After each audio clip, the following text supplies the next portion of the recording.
Why don't you take it easy, Runkitch? We're not trying to tear each other apart. How can one be gentle with an assailant, Sergeant? Right now, we're only after the technique. We don't want anybody injured. Yes, sir. Lee, are you hurt? Can I help you out? I don't want any help. Let's try that again.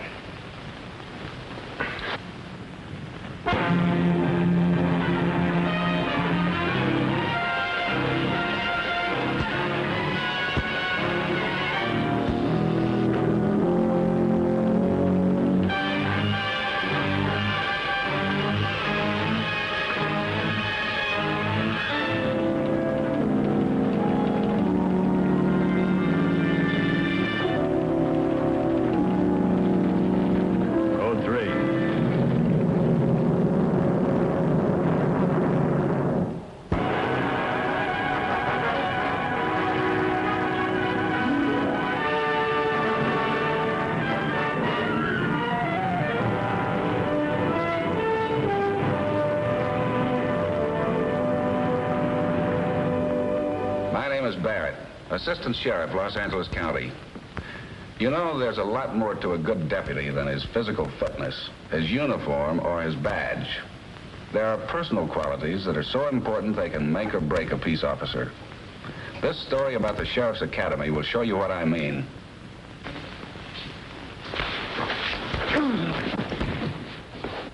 You want to cripple the man? All right, break it up. Oh. You probably got a pull-back muscle.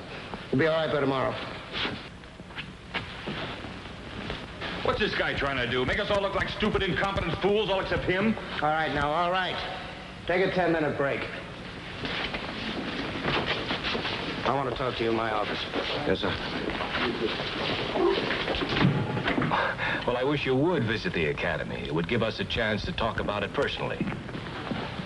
Yes, indeed, Mrs. White. Well, thank you for calling. Bye. We'll have to have that orientation meeting with the student deputies' wives before the next class starts. It's a good idea, Lieutenant. What's this all about? Well, Runkitch flipped Lane. Lane was injured. Just a pulled muscle. The class resentment for Runkitch broke right out into the open. Matter of fact, Todd was ready to come out swinging. All right, Sergeant.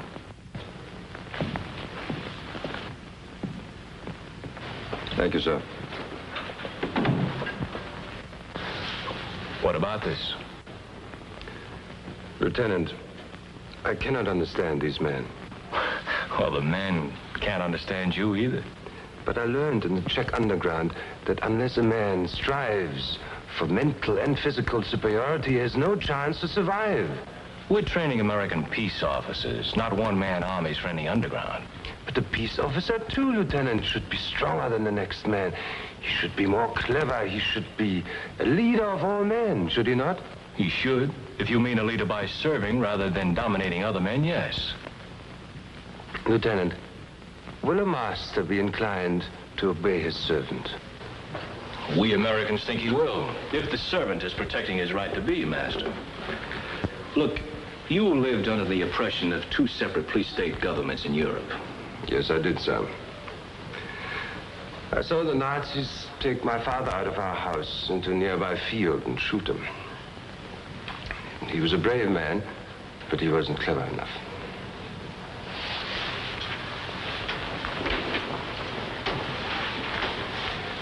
Do you approve of this sort of police method? Indeed, I do not. The second time it happened, when my country fell behind the Iron Curtain, I escaped. How did I manage to escape, Lieutenant? I escaped because I was mentally and physically superior. And that's what I keep trying to tell your students. That's why I keep trying to help them. It's the academy's job to train the students, not yours. But perfection is the goal, Lieutenant. Why should they care where they gain it? You became an American citizen. Now you want to become a peace officer. I do, sir. More than anything. Look, Runkitch, I'll be quite frank with you. I think you would be a great asset to the Sheriff's Department. You're able, you're intelligent, you speak 5 languages, which is a great asset, except for one flaw.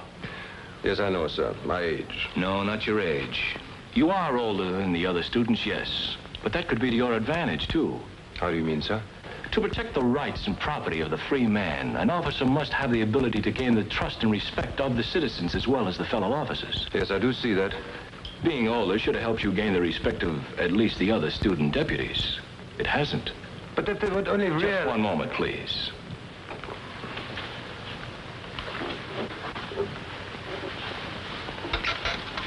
Just ask yourself one question. Who's out of step? You or 19 other men? Lieutenant, are you telling me that I must leave the academy? With your help, I won't have to tell you that. Thank you, sir. I will try very hard. Thank you.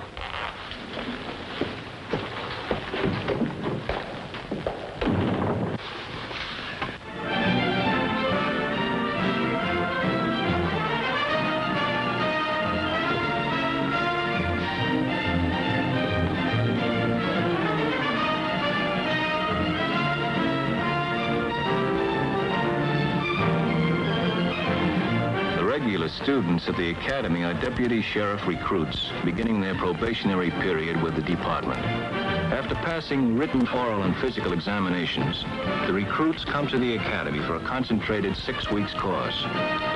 Here, for the first time, the department has a chance to study and evaluate a recruit's physical, mental, and psychological fitness to be a creditable peace officer. You just can't tell until you work with a man. On paper, Runkich was one of the best prospects ever to enter the academy.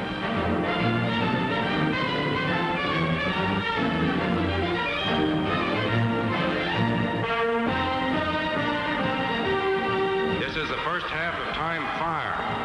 5 shots in 20 seconds. Ready on the right.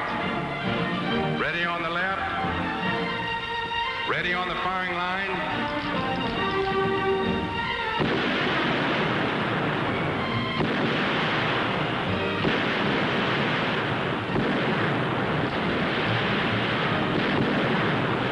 Missing because of muscular tension, Todd. Missed it entirely. It's the tension in your arm. If there's any tension, you're causing it. Look, Todd, just relax your arm like that. Then you squeeze the trigger steadily. This is slow fire, Runkich. What are you trying to do? He's trying to impress the peasants, Sergeant. What else? But slow fire, rapid fire, it's all the same principle. Can't sir. you shut that guy up? All right, all right. Runkich, you're out of order. Wait your turn. I'm sorry, sir. All right, Todd. Now, just take it easy, relax. You're doing fine. That was 3 days after I talked to him. Tension between him and the other students grew steadily day by day. Runkich just didn't seem to get the idea.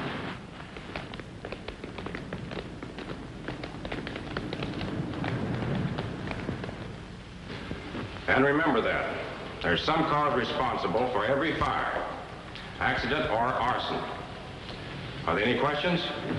Sergeant, when I was in the underground during the war, we used some rather clever incendiary devices for our sabotage fires. I think it would be a benefit to the class to hear about them. Here we go again. Sergeant, we're interested in current incendiary devices, not ancient history.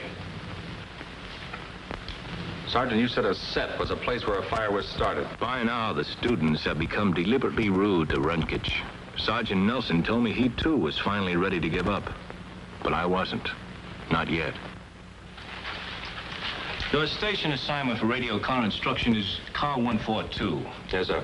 The deputies in the car will be Jake Wills and Ben Thompson. You will be the third man in the car. Your assignment is to observe, that's all. Is that clear? Yes, sir. You understand that the officers also will observe you and turn into me a detailed report of their opinions of you as a deputy. I understand, sir. Good luck. Thank you, sir. Oh, Runkich. Yes, sir? Just one more thing. Both Wills and Thompson are veterans in this department. I don't think they would welcome any suggestions from you as to how to do their job more efficiently. They've been doing it for some time to the satisfaction of the sheriff. I do understand, sir. Thank you.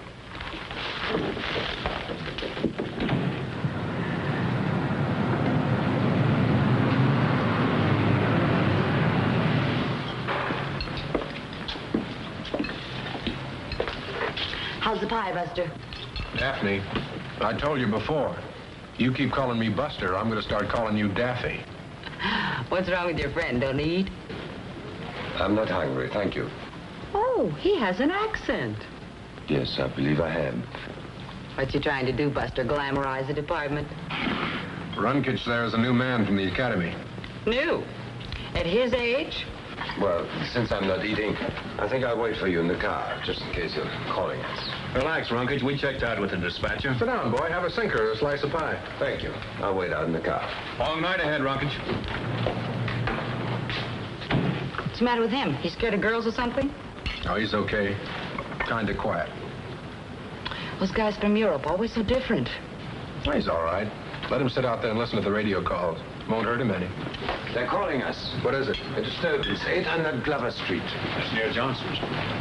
Okay, let's go.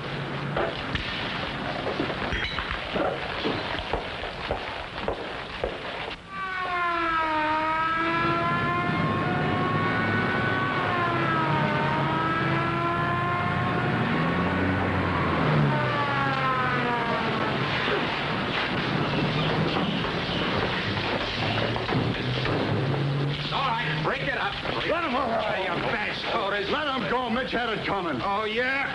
All right, break it up now. Break it up. Take your hands off of me. You ain't taking me nowhere. Bobo called the Billy Boys. Well, they ain't taking me. Get along now. Settle down, both of you. Big guy.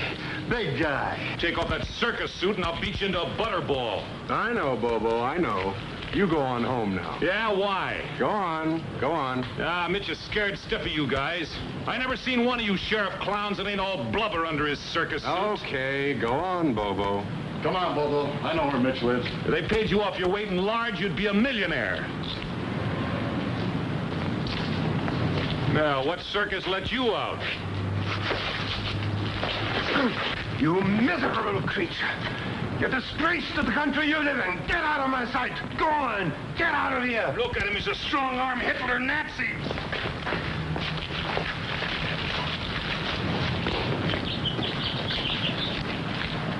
That's enough of that. You mean you let that beast go after he insulted your uniform? That's right. They were just blowing off steam. Let's go.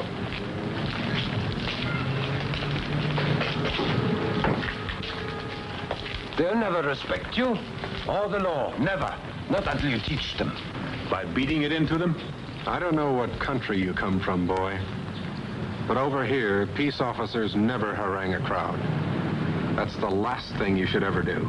We came here to stop a riot, not start one. But I dispersed them, didn't I? They obeyed me. I told them to go and they left. Yeah, they left. And every man of them will carry a grudge against every peace officer he sees for the next 6 months.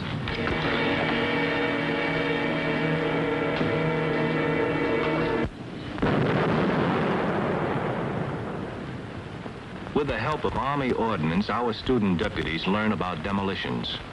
They study smoke for different kinds of powder used. They learn personally how to handle explosives.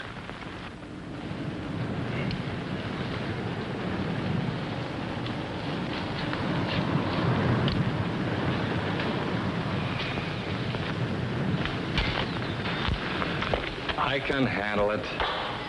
Don't drop these things. I know what I'm doing. Must be very careful. Never drop a dynamite cap unless you want it to explode. They're very sensitive to shock. You were lucky. What's he trying to do, blow his head off? All right, Rockage. But we don't do it that way here.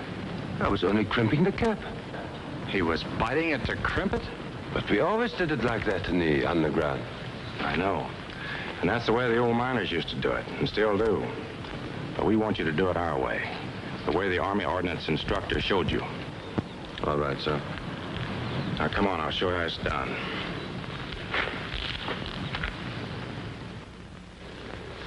The point is, when you're in school, you're on duty. Strictly speaking, there's no excuse for you not being here. Well, sir, my wife was... I know, Lane, I know. Your wife took sick, you took her to the hospital, and when you called me, I told you to take care of her. But Todd here rides with you every day. Why didn't you call him? I was so worried I couldn't think. I tried to call him, but there was no answer. I thought he was on his way to pick me up. I waited and waited, and it got so late. I guess I should have taken the bus, even though it takes about 2 hours to get here. But it won't happen again, Lieutenant. All right, let's forget it. Now you both know what we mean when we say every peace officer should foresee and cover every conceivable emergency. All right, you both can go. Lane, how is your wife getting along? She's going to be all right, Lieutenant. Thanks. Good. Good to hear it. Couple of good men for the department, Lieutenant. Yeah, I think so, too. What do you make of this, Sergeant? Oh, Wills and Thompson's report on Runkitch, huh? Mm-hmm. Deputy Runkitch displayed traits in dealing with the public, indicating he will not be suited for this work. I know, and Thompson agrees, too. Agree emphatically, unless this man's attitude changes radically, Thompson. That's your opinion, too, isn't it, Sergeant? Well, he's 30 years of age, Lieutenant. Ever since he was a kid, all he's ever known is strength equals power. Sergeant Towers says the same things. Well, it's pretty rough to drop a man from the academy. Aside from everything else, he's already spent over $200 on uniforms, guns, equipment. But in this case... Sergeant, I'm not going to drop Runkitch. I may be a fool. Can you conscientiously recommend him? No, but I can't conscientiously drop him either. Look, will you have him come in to see me after the next class? Yes, sir.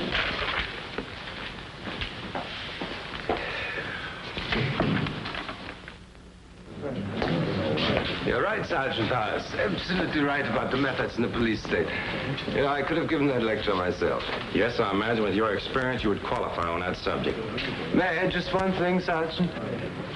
They're two distinctly different methods, both very effective. One, the direct approach. Two, the subtle approach. Now, let's take number one, the Nazis, for example. They'll walk into your house, take any member of the household into an adjacent field, and without pretense of trial, shoot him. Now, wait! You ought to listen to this.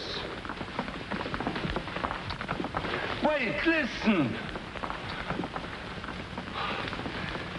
How can they learn? How can they ever know about these things?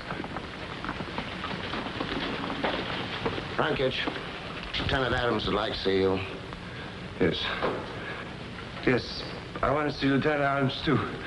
This is wrong. This is all wrong.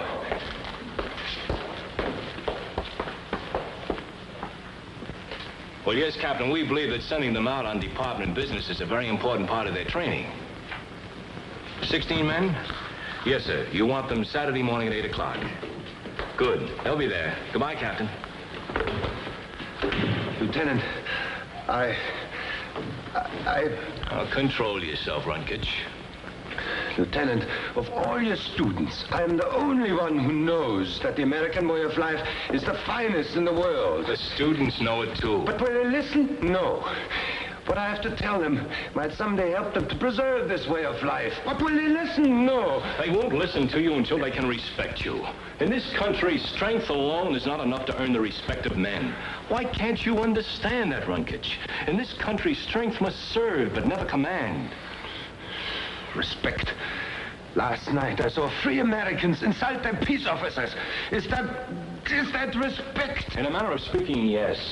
When an unarmed citizen can speak his mind to an armed officer without fear of violent harm, then that's a demonstration of the rights of free men, which we acknowledge and respect. I do not understand. I thought, what could be nobler than be a peace officer in this country and preserve this way of life? What did I discover? Disgrace, abuse, degraded. I'll never be American peace officer, never. Why can't you understand, Runkitch? We have certain rules in our country, certain ways of getting along with each other. You must learn this, too. I'm sorry, sir. I must resign. I cannot wear this uniform with pride, and I will not wear it in humiliation. I'm sorry, I must resign. 1 minute. Academy, Lieutenant Adams.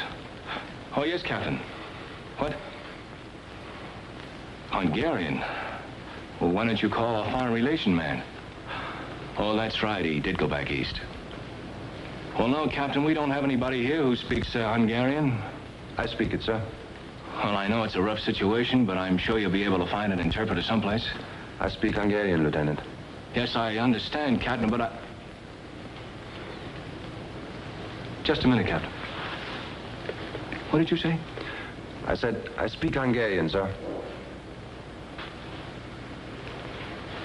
Oh, Captain, I found somebody here. I'll take him right over.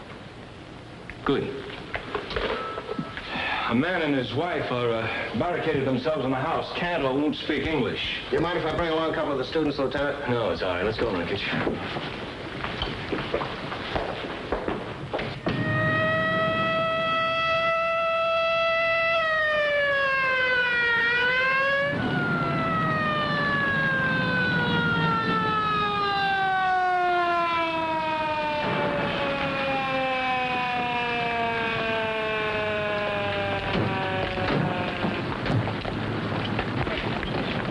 There's a man in there.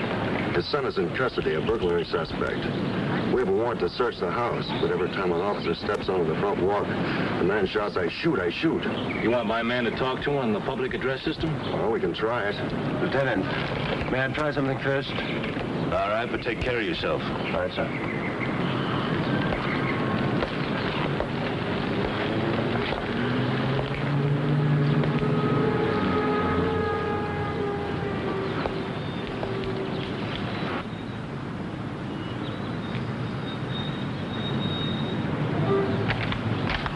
I shoot! I shoot! Ne loyalty van Poland! Kill my Otakin! Look, we are in America now, you and I. We must speak English. You take my son! But if your son is not a thief, he'll be returned to you. No thief! But the law says I must examine your house to learn the truth. No thief! You take my son! You wish us harm! You foolish man, we're in America now. Nobody wishes you harm. No thief! Nene, I shoot! Look at me. I'm an American peace officer. I want no harm to you or your sad wife.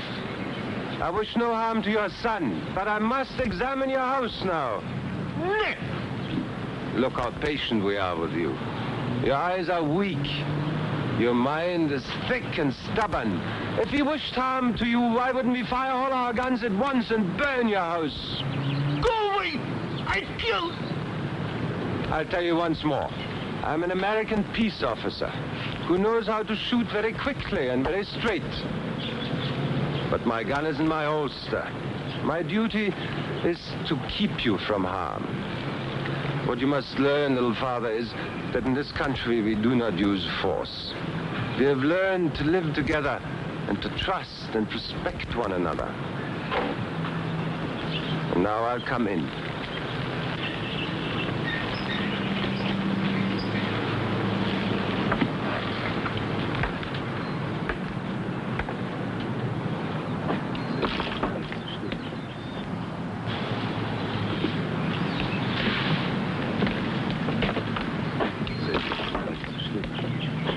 All right, sir, they understand now. You can come in. That took courage, Lieutenant. It really did. You know, I think he's finally beginning to get the idea.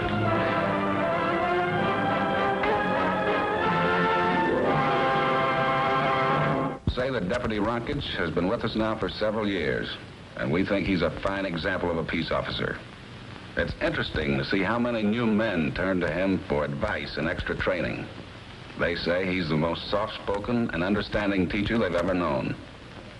And I'd like to introduce Eugene W. Biscailuz, Sheriff of Los Angeles County. Friends, the members of the Los Angeles County Sheriff's Department are pleased to furnish technical advice for Code 3, so you may enjoy an authentic presentation of law enforcement. I hope you'll be with us again next week. Thank you very much.